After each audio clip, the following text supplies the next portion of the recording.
We do have lots to get to this morning. We're going to begin in Detroit, where police are now searching for a suspect accused of stabbing another man on the city's east side. Yes, investigators releasing new surveillance images of the person they're looking for in hopes it will lead to an arrest. Fox 2's Robin Murdoch is live with what else we've learned. Good morning, Robin. Good morning, Amy and Dina. Yeah, this is a situation that has many people concerned, and rightfully so. Here you have a man in critical condition after being stabbed multiple times outside of an East Side liquor store. No arrests, as you mentioned, as of yet, but police really hope this new surveillance images will prove pivotal in getting to the bottom of this. Who walk up to somebody and cut their throat? This man, apparently. Take a good look at the suspect investigators believe is responsible for a brutal and brazen attack in broad daylight outside an East Side liquor store on Sunday morning. The crime concerning to both customers and store staff who learned about the stabbing hours later. I seen the camera footage. The guy had his back turned, and somebody, I guess, stabbed him, and then he fell. And when he fell, he ran through his pockets and everything, and took everything from his pockets. The crime scene close to the popular Prince Liquor Store Greenlight location in the 9900 block of Gratiot near Hartford just after 10 in the morning. The suspect appears to be black from these surveillance pictures released by DPD. His entire face was also covered with a camouflage mask, masking his identity for the time being. It was like, wow, like, I mean, how did it happen? Why did it happen? You know, but, you know, like anything happened in this neighborhood, though. But, I mean, it's a busy area, so maybe it was something that happened previous, but I don't know. That is what investigators are working to figure out right now, the motive behind the assault. Was there some sort of an argument that perhaps led to the victim, who investigators say is in his 60s, being stabbed multiple times in the face and back, or was this a random robbery, more of a crime of opportunity? It all happened outside right here.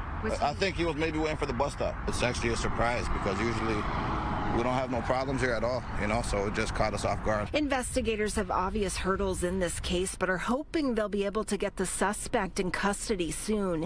Even though you can't see his face, perhaps someone watching will recognize his clothing, the build of his body, or even the suspect's stance.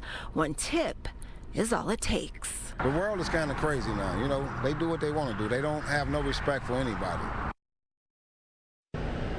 Now, as you just saw, that suspect had on a camouflage mask. He was also last seen wearing a white long-sleeve shirt with blue shorts as well as gray gloves, and he was carrying a black knife at the time. Of course, if you recognize him at all, if you think you know who he is, call Detroit Police right away so that they can get him off of the streets. We are live outside Detroit Police headquarters. I'm Robin Murdoch for Fox 2 News. Robin, as you mentioned, we don't know motive or what happened beforehand if these two knew each other, but it's pretty terrifying to think that maybe they didn't and someone was simply waiting at the bus stop and was attacked just at random.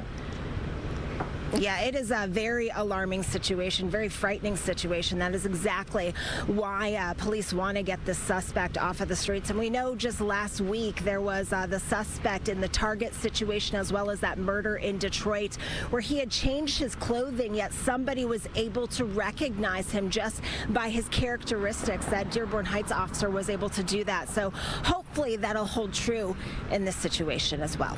Back to you, Amy. All right. Thanks so much, Robin Murdoch. As always, we appreciate you. Dina. Also happening this morning, police are searching for the driver responsible for a deadly hit and run on Detroit's southwest side. Now, this happened around 3:30 yesterday afternoon near Lane and Lawndale streets. Police say a man in his 20s was riding his motorcycle when a white van turned in front of him. The rider lost control and crashed nearby. He was pronounced dead at the scene. The driver of that white van did not stop. So if you know anything about the crash, call Detroit Police, or you can call Crime Stoppers at 1-800-SPEAK-UP. And the man accused of murdering a woman in Detroit after attacking a different woman in Troy is expected to face a judge today.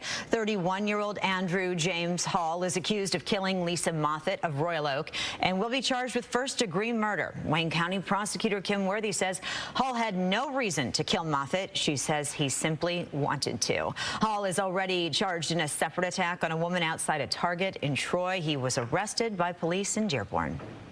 And a 12-year-old girl facing charges in an acid attack that left another child with severe burns all over her body. The assault happened over a week ago at Verner Elementary School on Detroit's west side.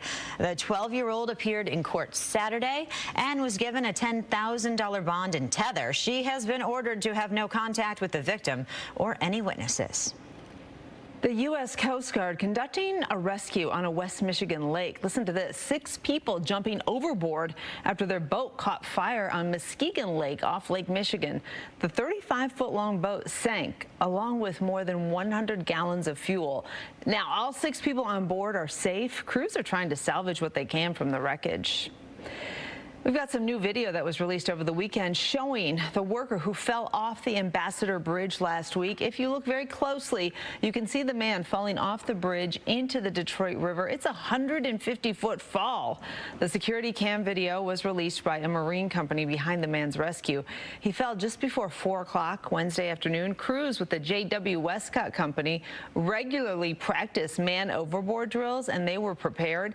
They sprung into action. They safely got the man out of the river. He was hospitalized, but we are told he is expected to be okay. Thank goodness for that. All right, in Detroit, this one's been quite the controversy. The city holding a hearing today in which it is being asked to reconsider a proposed concrete crusher in Core City. The Board of Zoning Appeals hearing is happening right now, and concerned community members are among those testifying. Industrial developer Murray Wyckoff has proposed building the facility at Lawton and Buchanan Streets, but those who live in the neighborhood consider it a health risk and do not want it anywhere near their homes. The city denied Wyckoff's request for a permit back in December, but he appealed. So far, the majority of the public comments we've heard today have been against the proposed concrete crushing facility. We are monitoring today's hearing. Stay with Fox 2 for updates as they become available. And speaking of health threats, the other big story we're following today, once again, there are worries about our air quality. And once again, it's because of the smoke from the wildfires in Canada drifting into southeast Michigan, and there is an alert in effect. When the air quality is poor and it is due to particulate matter, it's breathing in all that dirt. They're breathing in dirty air. And the body has defenses built in, right, to help protect the lungs from all that dirt getting down into the lungs. And that's part of it, where it gets caught in the mucus that normally is in our airway.